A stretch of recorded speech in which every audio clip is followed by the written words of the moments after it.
Hey Nerdboxers, it's Dave. And Jen. We're here at Monster-Mania, wrapping up day 2, and yesterday we dropped a little bit of a sneak peek for the Terrifier 2 Q&A, and guess what? We're going to give you the whole thing, just a little stripped down. So, enjoy.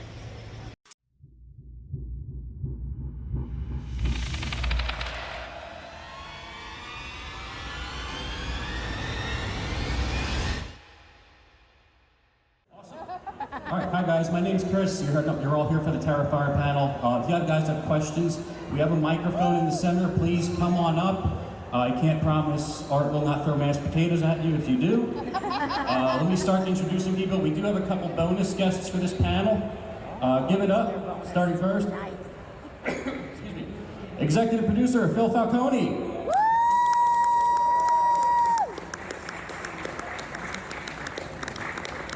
Another producer on the film, you know him as the Exterminator from Terrifier 1. Give it up for Michael Levy. Give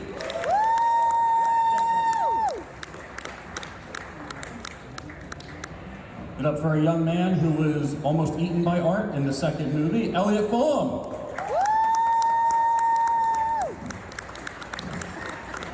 Our new final girl, Miss Lauren Rivera.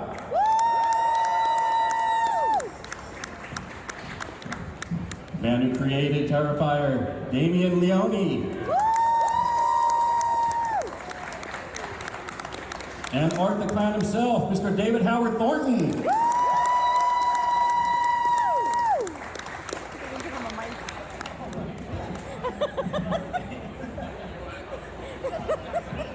Art doesn't speak. Oh, all right. Just speak with the horn. We're working on getting you another mic. Sorry about that. All right, guys, if you have questions, there's a microphone in the center. Come on up. Feel free to ask them. First of all, congratulations to all of you. What is it, a $250,000 budget, and you just crossed 10 million at the box office? 10 million, yeah. Thank you. Yeah, we didn't see that coming, not gonna lie. For anybody who hasn't seen it in the theater yet, how much longer will it be out for? Do you guys have any idea? I think it's playing in the theaters till next Thursday, which is like 6 weeks longer than we're supposed to play. Yeah. All right, so you guys got time. If you haven't seen Terrifier 2 in theaters yet, please go see it. I loved it, and this is coming from somebody who hates clowns. Listen, we knew going in that we had to rival, or if we were lucky, surpass the hacksaw scene that everybody seems to love from Terrifier 1. I was trying to find inspiration, and I found a book about Jack the Ripper, and I stumbled across an actual photograph of one of his victims that was very disturbing. And it was a woman, her remains on a bed, and you couldn't see her face anymore, and it was just bone and flesh. It was really disturbing, and I said, that's perfect for Art the Clown. I said, if we just take that picture and I reverse engineer it and show you how one human being can do that to another human being, that might be a good place to start for this scene that could potentially rival the hacksaw scene. And then it was just a matter of figuring out what those moments are, what those horrific set pieces are. And we had some issues because for the first time I wanted to hire an additional makeup team because it was so ambitious, and I knew that we weren't going to be able to handle all the effects. And by we, I mean me and Phil Falcone over there, who do basically all the special effects.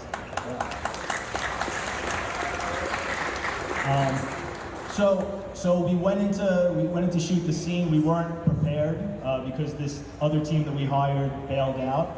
And while we were shooting the scene, I'm sitting there watching it on the monitor, and in my head I'm saying, this is nowhere near what you guys are expecting. This is not going to live up to the hacksaw scene. We're going to have to do something here. And that's when we got hit with COVID and the lockdown. And during the pandemic lockdown, I said, this is a perfect opportunity to reconfigure this whole scene and revamp it, because now I have all this time. So I called up Phil and I called up Dave, and I said, we're going to have to go back in there and really beef this up and make this something really memorable. And that's actually one of the moments where the salt and bleach idea came into play, to circle back to that. But yeah, that was one of those instances where the pandemic turned out to be a benefit. So. with the pandemic, we had to, it's a SAG production, so we did have to follow some SAG regulations, even though we are an independent. So, you know, you had to be careful, you had to check temperatures and everything. At the beginning, it wasn't bad because we were isolated, so we were filming upstate and our crew and our cast was already up there. So as long as nobody new came, we didn't have anything to worry about. It's when we were done shooting with everybody that was up there that we had to decide, all right, now what? So we had to be a little more careful and take precautions, which slowed us down quite a bit, but it didn't really, like Damien said, it actually helped us because we needed that break to go back to the drawing board and do some more effects. Oh yeah, I've been into that stuff my whole entire life. My parents and grandparents gave me a real appreciation for physical comedy. I was watching Charlie Chaplin and like Marx Brothers movies as a kid, Mr. Fiend, all that, you know, Jim Carrey, Doug Jones, Andy Serkis, you know. I love physical comedy. I did a lot of that doing children's theaters growing up as well. And so I've done that basically my whole entire life. Yeah, so we get that, I hear that theory quite often. I can't tell you that, but I will say this. On the director's commentary on the Blu-ray that's coming out, I dropped a lot of spoilers, and I actually go into that meaning regarding the father, so you have to check out the Blu-ray, I can't say. No, good question. That character is very important to the overall story, so you're going to learn a lot more about who she was and what she's become as we go forward. Well, it went viral once reports of people fainting and puking started coming out after the first weekend, and that was very surreal, and a lot of people thought that we were doing that it was sort of a marketing ploy or a publicity stunt to really build hype, but it was 1,000% genuine. I swear to God, we had nothing to do with that. I mean, because listen, it is a very intense movie for a film playing in mainstream movie theaters.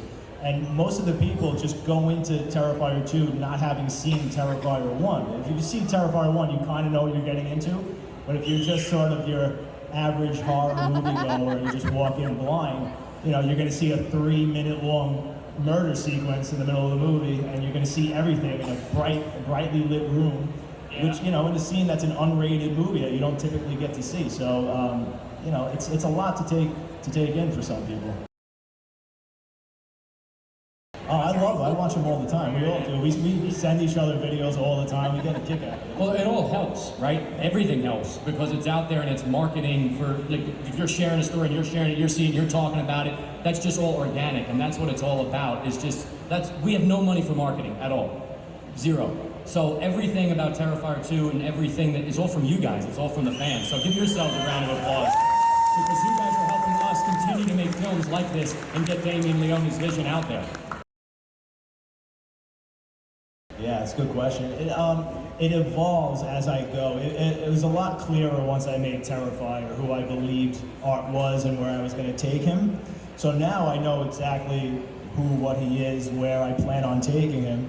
But I always say, until it is totally set in stone and it's locked in the editing room and it's out of my hands, I mean, you never know if you're going to be hit by a bolt of inspiration somewhere and all of a sudden you come up with an idea and you say, oh my God, that's 1,000 times better than the direction I'm currently going in. You still have the opportunity to go down that road. I think you'd be stupid not to take it, you know? You should just choose the best idea. But I always know what he is, where I'm going. There's always an end game in mind. So whatever you see in Terrifier 2, it's not like I'm just throwing, even though I'm not giving you answers yet, because I made this knowing I'm going to make at least one more.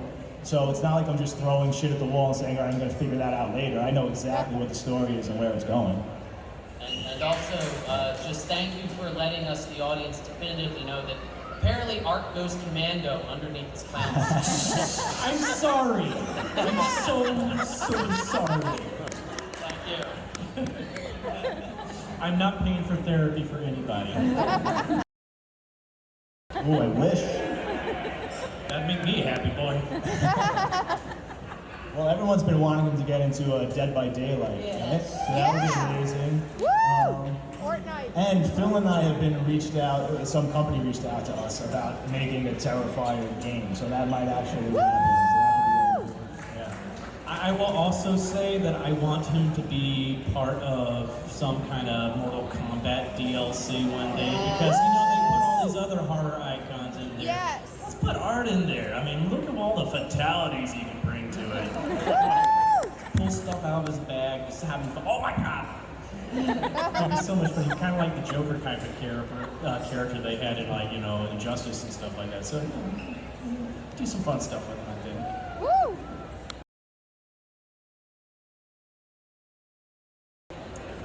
Well, I didn't actually technically get to work with Chris yet, but I've hung out with the guy, and he's awesome to hang out with, and I love him. So I'm looking forward to working with him, hopefully, in part 3. So, knock on wood for that. I'm going to have to train for it, get in shape, I think, now. I could say what it is now. It was actually originally when the nurse goes into the room and finds Victoria. She's not pregnant. She's scratching the back of her head and she's like going crazy, singing the song, and she has blood all over her fingers, and she's freaking out. And then Chris Jericho comes running to the room, and the two of them tackle her, and they're trying to figure out what's going on. And the nurse goes to inspect her back of her head, and she's like kind of putting her fingers there, and all of a sudden she screams, and she's struggling, and she rips her hand away, and her fingers are bitten off. And then all of a sudden Victoria gets up and tears the back of her scalp open, and you see art growing on the back of her head like a tumor. Does that sound familiar? Does that sound like a movie called Malignant? Yeah. He was going crazy when Malignant came out. He was like, oh, we got to redo this whole thing. Right. So we shot that scene, and then like 3 months later, I was actually coming home from a horror convention. I just get off the plane. I'm waiting for my lift, and I get a phone call from Jason Levy, Mike's brother, and he goes, "Dude, I just watched Malignant." He goes, "Go home and watch the last 20 minutes." And I'm like, "Why?" He's like, "We are fucked." He just did the exact same thing we did. And I'm like, oh, my heart sank. And I'm like, maybe it's not that close, maybe it's not that bad. And I go home and I watch it. And it's almost identical, and they did it way better. I have to tell them they did it way better. So, you know, I was like, what do we do? Do we just scrap it and then just figure it out at the beginning of part 3 and take it from there? But I really wanted to leave the audience with a cliffhanger. I love leaving you guys knowing that Art's coming back. I love that. So we reconfigured it, and I really have to give all the thanks to where we went with the pregnancy to our costume designer, Olga, because I was going back and forth with her, and we were joking, like, is there any other places he can come out of or whatever?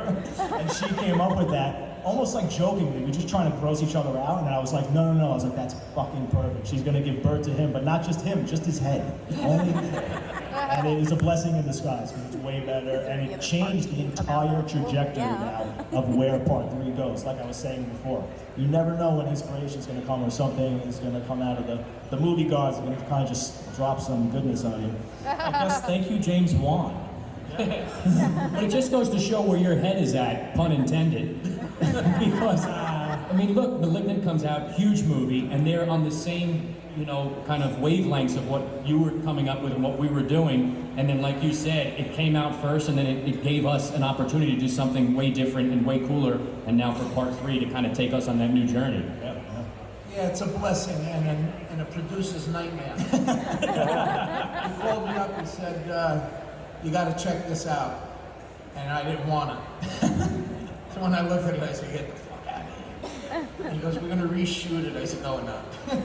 I said, cut the fucking scene. I said, end it where it is. It looks perfect. Yeah. All right, guys, aren't you happy we didn't cut the scene?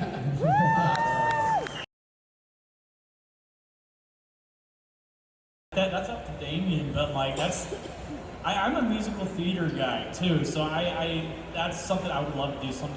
Somehow put some kind of musical number in there with him just slaughtering people in the future. I even thought of like the Andy Kaufman Mighty Mouse thing with him just mouthing, doing the lip sync. I don't know, but whatever that brain comes up with, I'm willing to do. It's just like who knows? Just as talented of a karaoke artist as you are an actor. Yeah, he kills it up at the mic. All right, thank you.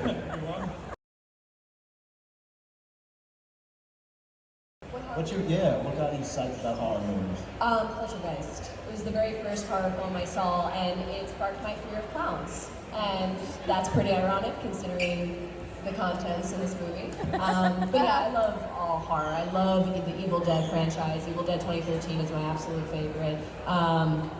Yeah. What about you, Ellie? I would have to say I grew up with a house. I can't talk. House of a Thousand Corpses was the first horror movie I watched when I was a really, really young kid. I was your age, and I would just say right now, currently one of my favorite horror films, I would say the original Texas Chainsaw Massacre, because I just really love that grittiness. Thank you. I would say I was a little late to the game. My mom was afraid of horror movies, and so we didn't really watch horror movies in my household. I mean, they did a viewing party of Poltergeist when it came out, and I saw that, just a little bit of it as a kid. I saw the doll scene with the clown, and I was like, ah! I gave myself away, and so I didn't see the rest of the movie. But I think the first movie I ever saw in completion in the theater with people was Scream 2. Because I was doing a production of a Christmas Carol at the time, and my cast wanted to go out and see the movie after one of the shows one night. And there was a girl in the cast I had a crush on, and she asked me if I wanted to go. And I'm like, okay, I can't chicken out in front of her, so I'll go. And I had the most fun at that movie, and I was like, oh God, I don't know what my mom's afraid of. I gotta watch all these. So that next year when I went to college, my roommate and I would go rent stacks of tapes every weekend and just watch all the series. So like one weekend we would do Nightmare on Elm Street next, all the Jason movies next, and like all the Halloween movies. So I caught up eventually, and I've enjoyed it ever since. Yeah, it means everything. And as someone who actually never experienced panic attacks before watching this film, I reached out to my doctor, like medical professionals, be like, what is this like? You know, I tried to do as much research as possible. I asked Damien, because he's had panic attacks in his life, some close friends of mine have as well. And I actually started to get panic attacks. They were like self-induced after I was like, it was so strange, like learning the mechanics of it. So it really helped me understand what a lot of my friends have gone through with their own anxiety. And I have way more respect for people now. I mean, I always knew it was hard, but like, it's just so props to you for surviving, because it's really tough. But aside from that, I mean, Sienna's such a badass, and that means the world to me, because, I mean, women tend to get targeted a lot by serial killers in real life. So it's like art imitating life. So for people, thank you, for people who are able to experience a woman actually fighting back, whether she survives or not, means the world to me. Because it's like, yeah, I'm small, but I'm fucking feisty. Thank you, Stephen.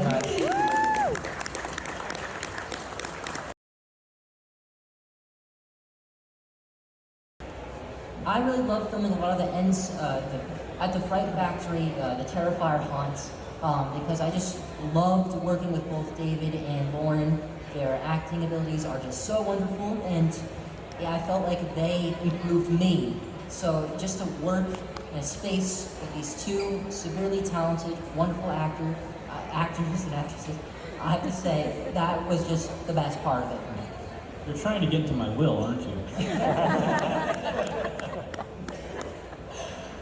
I actually have to agree. Definitely the Fright Factory stuff. I got to be, as an actor, it's a dream to be physical, first of all, and I got to do the majority of my own stunts, and all of the fighting I did myself, which I was really happy because I was able to really understand what Sienna was going through. And to piggyback off of what Elliot was saying, I got to work with these two incredible actors. Like, Elliot brought it every single day, and he inspired me, because like, for a child, like, I would never do that as a kid. I was like too busy, I don't know, picking my nose or some shit. And Dave, like, obviously we all know how incredible Dave is, that's a given. So they just, again, were phenomenal to work with. And it was really cathartic to be able to beat up Dave a bit, so. My favorite scene as an actor was the Clown Cafe. Why, Phil? Tell us. Not only did I act my ass off, I went on fire. I went through walls for this man. And I got cut. 2 movies in a row. Cut. You do see him on fire, though. You do see it. Academy Award type roles that I acted through. My thespian came out in me, and I got cut. I wasn't in the second one, other than, spoiler alert, I was the voice of the DJ in the club. So that was cool. Damien gave me a call and says he wanted to be a part of the second one in that aspect, because I was just a producer and AD on it.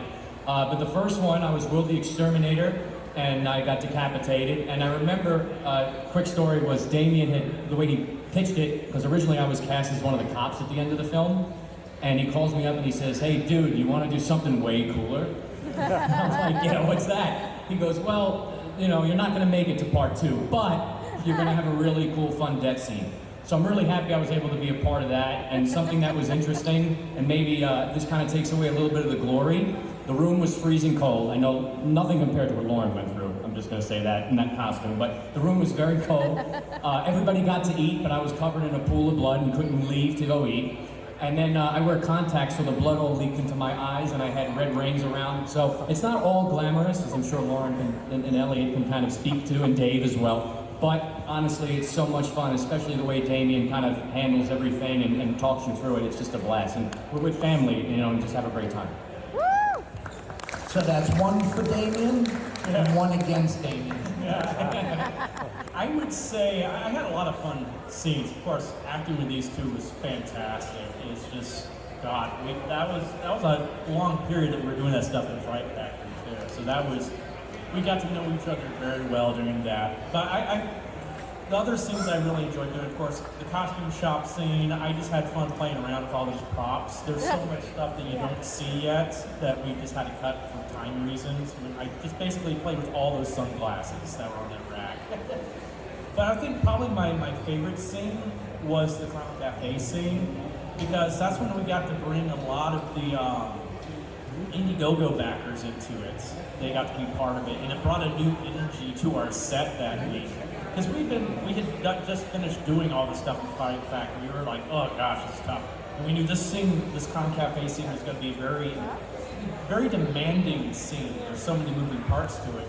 And everything just went flawlessly that week. We had so much fun, just excitement with everybody there, with all the fans being on set, just adding a new energy to everything. And then I got to shoot a Tommy gun and a flamethrower in the same day, and I was like a little kid. I had so much fun. I actually got to light somebody on fire. Who gets to do that as their job? That was awesome. And I have to give a tiny tip of the top hat to our stunt actors that were involved in that scene as well, especially Jenna Helmuth that played Phil Falcone.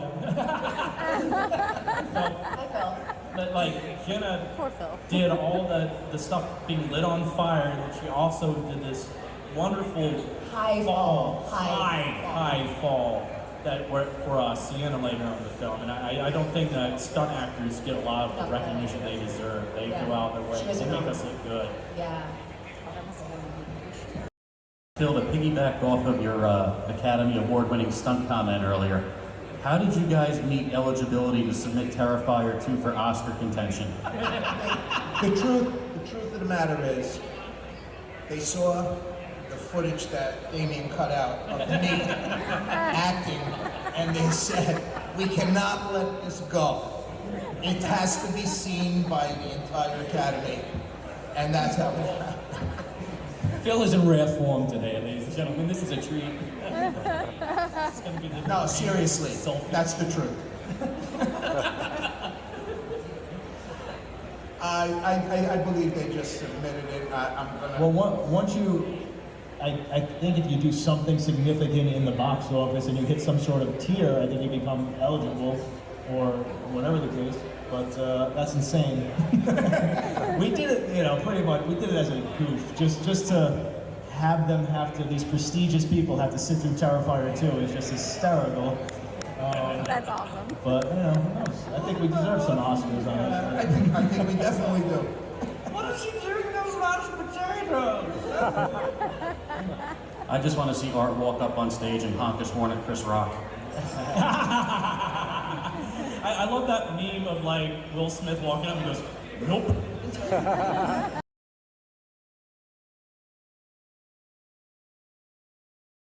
I think the thing is with David's acting, which I think is really, really cool, is that in between takes, he's himself, he does jokes, he does his part jokes, but then right when Damien says action, he turns into Art the Clown. You can see it on his face, his facial expressions. So yes, it does get real sometimes, but then it's cut.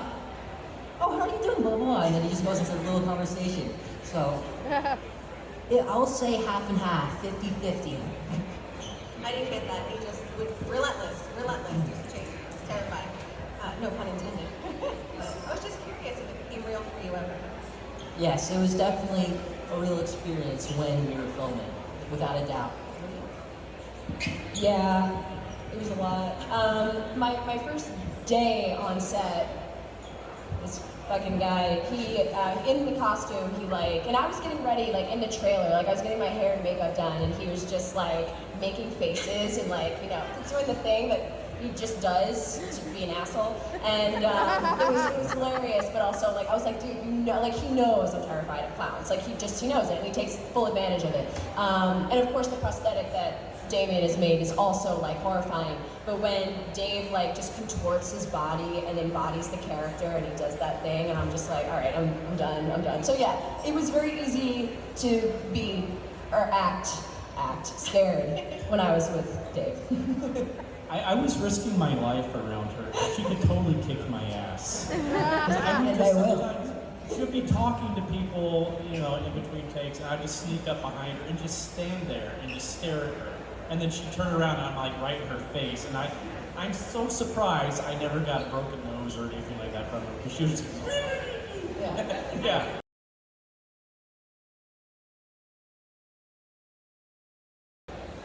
Because it's so outlandish, so otherworldly, so fantastic, right? It's like, in order for these characters to understand what's going on, you would have to have another character in the movie who literally comes in and dumps all the exposition at them and says, listen, this is what is going on, A, B, C, D. Or Jonathan would have to find something in that sketchbook that literally writes out exactly what's going on. I could have done that. I might have to do that down the line to really start explaining it, but that wasn't the movie I wanted to make now. I wanted this all to start revealing itself to them like a nightmare would, very abstract, where they just don't know what's being thrown at them and they have to just either embrace it or run away from it. And that was one of the coolest things about the Sienna character was, you know, her struggling with her, you know, her mind, I mean, her sanity as she's going, and is this really happening, and then finally embracing what's happening to her and rising to the occasion, you know, like that was fun. That mythology and that fantasy element was what really excited me about this movie. Once I decided that I was going to bring Art back from the dead and he was going to be the supernatural evil right now, driven by this supernatural force, and then it's, what's the counterpart to that? How do you take out supernatural evil? There should be a supernatural good rising as well, and that's where she comes in, and that's what really excited me about the movie. But those things will be explained more clearly as we move forward. Like I said, I knew going into this that I was always going to make at least one more. So I didn't want to explain it all now, and then by the time we get to the next movie, it's just like there's nothing left to say, you know what it is, it's an excuse to bring Art back and just have him kill a bunch of people. It's not really what I'm interested in. I like revealing the story as we go.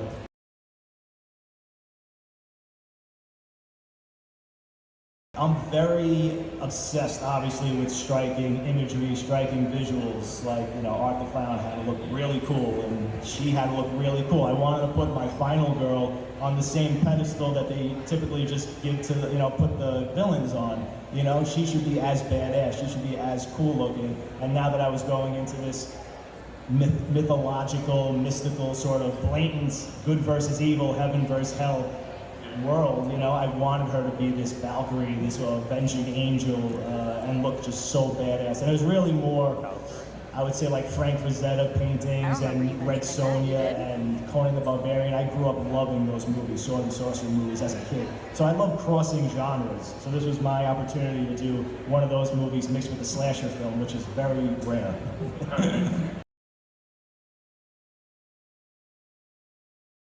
Yeah, this was the family dynamic was very autobiographical. So I grew up with two older sisters and a single mother.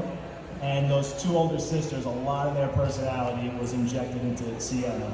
And I'm very much like Jonathan, being obsessed with the dark side of life, obviously, and being fascinated with our own mortality and monsters and things like that. So yeah, this was the most vulnerable I've ever been as a screenwriter, and I wanted to put as many authentic things in there as much as I could, because I knew that if the audience could really relate to and empathize with these characters, they'd really get on their journey and they'd really be rooting for them during the film's climax, especially. But listen, none of that works unless you have amazing performances, and I had two of the best actors I ever worked with in my life, so they really elevated the material. Three.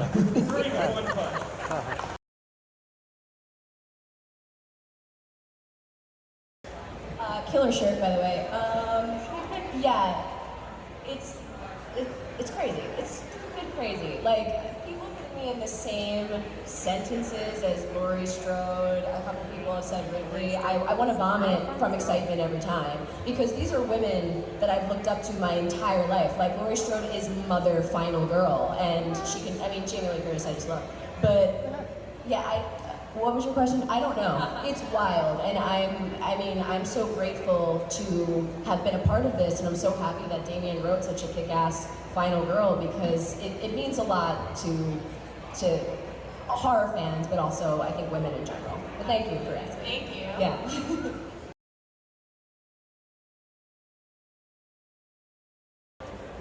I mean, the coolest thing to happen, honestly, was Stephen King coming out and tweeting about us, because that is the ultimate badge of honor, the ultimate validation. That is the master of horror. So, yeah. So that was even cooler to me than it doing crazy numbers at the box office. So Stephen King and Howard Stern talking about us for an hour was just the most surreal thing ever. But, you know, other than that, you know, I'll have my mother call me and be like, you know, I have friends and family I haven't spoken to in like 15, 20 years calling me and saying, oh, congratulations, your son just made this, you know. So like that's kind of cool. It's like just getting contacted by kids I haven't seen since elementary school or shit like that. So it's very bizarre. Well, they're just hoping for a piece of the pie. Okay. The Mike Flanagan thing for me was tops. I cried. Like, I literally cried. I absolutely love him and his work. But also, just like the fans reaching out and actually giving a shit means a lot to me. And I'm overwhelmed, but in the best way possible. It went from 0 to 100 overnight, seemingly. And I'm just so happy that Terrifier 2 and Sienna has connected with so many people, and they feel less alone. And I don't know, that's the reason why I became an actor, to tell these types of stories. So I'm incredibly grateful. I could say the exact same that Lauren has said. I am incredibly grateful for all of you. Meeting all of you has just been wonderful, and it's just made this experience so much even more better. I've been a horror fan for so long, and I was a fan of the first movie, Terrifier, and to do Terrifier 2 was already awesome. But now to meet a bunch of awesome horror fans is just wonderful. I echo the same thing as them. It's just so surreal. Like, every day we're texting each other and just so excited and so thrilled and saying, oh my God, can you believe this? We're in the Twilight Zone. Going to the grocery store was always tough for me, you know. Just look-wise, you know, everyone sees this handsome guy walk in and stuff. So now it's That's because I'm usually with them. Yeah, Phil's usually with me. So, but it's just really awesome to just connect with the fans, because we are fans, every one of us up here. We're all fans of horror, we're all fans of cinema. So, you know, we get it, we're with you guys, we're like the same. So for this to happen to us is just so surreal, and we're just so proud, and just thank you guys, really. For me, all I got to say, everybody knows I'm a people person. I'm very mellow, very soft-spoken. Not a harsh word comes out of my mouth. But I will say that, you know, the outpouring of the support from you people, it's amazing. And that really got to me, because my wife was actually more excited than me, and she's incredible. I mean, my whole family has helped in any way possible, but she comes to me and she goes, Phil, you see all these people, they're reaching out to you, they're doing this, and I'm accepting friendships all over the place, but it's amazing to me how many people have reached out on many levels to speak privately, because I don't usually speak on the social media, but I do a lot of private messages, and we get deeper and deeper into different conversations, and I tell you, I met so many people through this, and to me, that's more important than anything. It's amazing, and there's so many great people out there that we might not agree on everything, but we do agree on, the human factor, and it's amazing, and I love it. Yeah, probably one of the coolest things for me with this whole experience was going to a theater in Lincoln Center there in Manhattan on a Monday night. And because I'd already seen it like 2 or 3 times already in the theater, but the audience knew I was there with them. This is the time I went in there and they did not know I was there. So I got to really gauge the reactions and see how people were really responding to the movie. And first of all, I started to tear up at the beginning of the movie because I realized, holy shit. I mean, I've been going to movies my whole entire life. And now there's something I worked on is in theaters right now, and I'm watching Nicole Kidman do a whole advertisement for AMC, and then our movie comes. Like, holy crap, I could not believe this beyond my wildest expectations. But the reactions from the audience, because I remember back when we first started, after I read the script, I talked to Damon like, is there any possibility we can get this movie into a theater? And we're like, nah, we would like to, but the likelihood, especially with the content of it, won't get by the MPAA. So, but I'm like, this is a movie that needs to be seen by an audience. People need to have the audience experience, especially after COVID, where everybody's stuck at home and watching movies at home, and you don't get that communal experience, that fun excitement. And being in that theater that day and hearing people.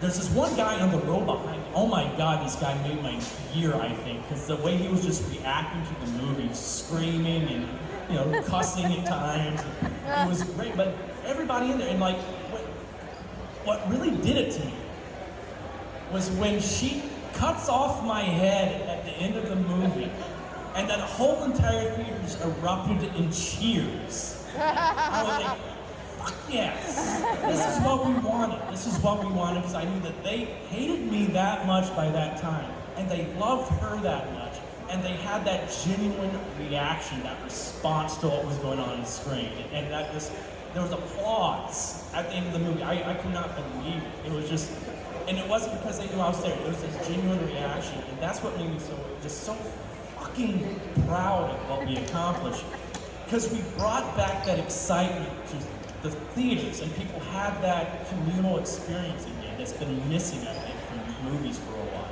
And it was amazing. It's absolutely amazing. Thank you.